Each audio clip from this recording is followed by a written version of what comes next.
नमस्कार दोस्तों, आज के हमारे इस वीडियो में हम आपके लिए देवशयनी एकादशी की व्रत कथा लेकर आए हैं। एक समय महाराज युधिष्ठिर ने जिज्ञासा पूर्वक भगवान श्री कृष्ण से प्रश्न किया, हे केशव, आषाढ़ मास के शुक्ल पक्ष में आने वाली एकादशी का नाम क्या है और इस एकादशी का पालन करने की विधि क्या है?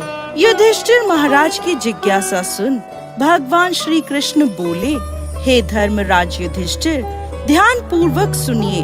मैं आपको एक कथा सुनाने जा रहा हूँ जो सृष्टि के रचयिता ब्रह्मा जी ने नारद मुनि को सुनाई थी। जैसा कि आप जानते हैं कि नारद मुनि सदैव लोक कल्याण हेतु विचरण करते रहते हैं। ऐसे ही एक दिन नारद मुनि विचरण करते हुए ब्रह्मा जी के पास पहुँचे और उनसे पूछने लगे, हे पिताश्री, आषाढ़ मास के शुक्ल पक्ष में कौन सी एकादशी आती है और किस प्रकार ये जीवों का उद्धार कर सकती है? नारद मुनि का प्रश्न सुन ब्रह्मा जी बोले, प्रिय पुत्र, आषाढ़ मास के शुक्ल पक्ष में आने वाली एकादशी को देवशयनी एकादशी या पद्मा एकादशी के नाम से जाना जाता है। इसके विषय में अब मैं तुम्हें एक पौराणिक कथा सुनाता हूँ। ध्यान पूर्वक सुनो।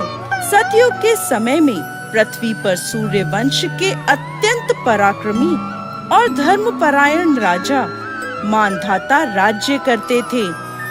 एक समय राजा मानधाता के राज्य में अकाल पड़ा। प्रजा दुखी थी और भूख प्यास से व्याकुल थी। हवन आदि शुभ कार्य भी सभी बंद हो गए थे।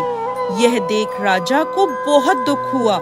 इस चिंता से वो वन की ओर चले जाते हैं। वन में भटकते भटकते राजा ऋषि अंगीरा के आश्रम में पहुँचते हैं। आश्रम में पहुंचकर वो ऋषि से बोलते हैं, हे सप्तऋषि, मैं आपकी शरण में आया हूँ। मेरे राज्य में अकाल पड़ा है। प्रजा कहती है कि राजा के पापों से प्रजा को दुख प्राप्त होता है, परंतु मैंने अपने जीवन काल में किसी प्रकार का कोई भी पाप नहीं किया है। आप दिव्य दृष्टि से देखकर बताएं कि मेरे राज्य में अकाल पड़ने का क्या कारण है। तब अंगीरा ऋषि बोले, राजन, सतयुग में ब्राह्मणों का वेद पढ़ना और तपस्या करना धर्म माना गया है, परंतु आपके राज्य में इन दिनों एक शूद्र तपस्या कर रहा है। यदि आप उसे मार देते हैं तो आपके राज्य पर आया दोष और संकट दूर हो जाएगा और आपकी प्रजा सुखी हो जाएगी। तब राजा मानधाता बोले, ऋषिवर, मैं एक निरपराध तपस्वी शूद्र को नहीं मार सकता। आप इस कष्ट से छुटकारा पाने का कोई और सुगम उपाय बताएं। तब ऋषि अंगीरा बोले, सुगम उपाय कहता हूँ, ध्यान पूर्वक सुनिए राजन। आषाढ़ मास के शुक्ल पक्ष में भोग तथा मोक्ष देने वाली देवशयनी एकादशी आ रही है। आप इस एकादशी का विधि पूर्वक व्रत करें, जिसके प्रभाव से चतुर्मास तक आपके राज्य में वर्षा होगी।